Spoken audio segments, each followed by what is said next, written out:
Mark Rothenberg, Interventional Cardiology. I'm Chief of the Cardiac Cath Lab here at JFK.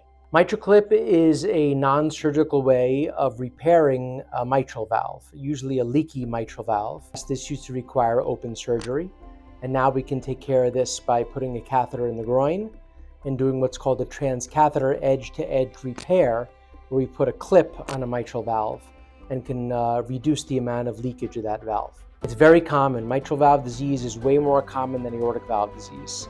It's often related to heart failure, which is very common, unfortunately, especially here in South Florida.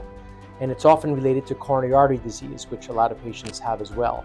So it's usually an occurrence that comes from something else, but in a minority of cases, it can be due to the valve degenerating on its own.